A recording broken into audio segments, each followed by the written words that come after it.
Rahman jadi la ilaha illallah Sen menciptakan dikasih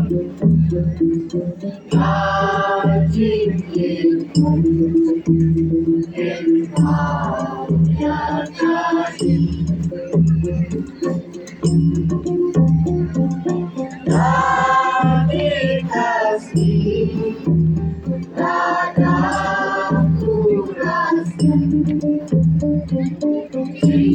Menkonvensi Yaita masyarakat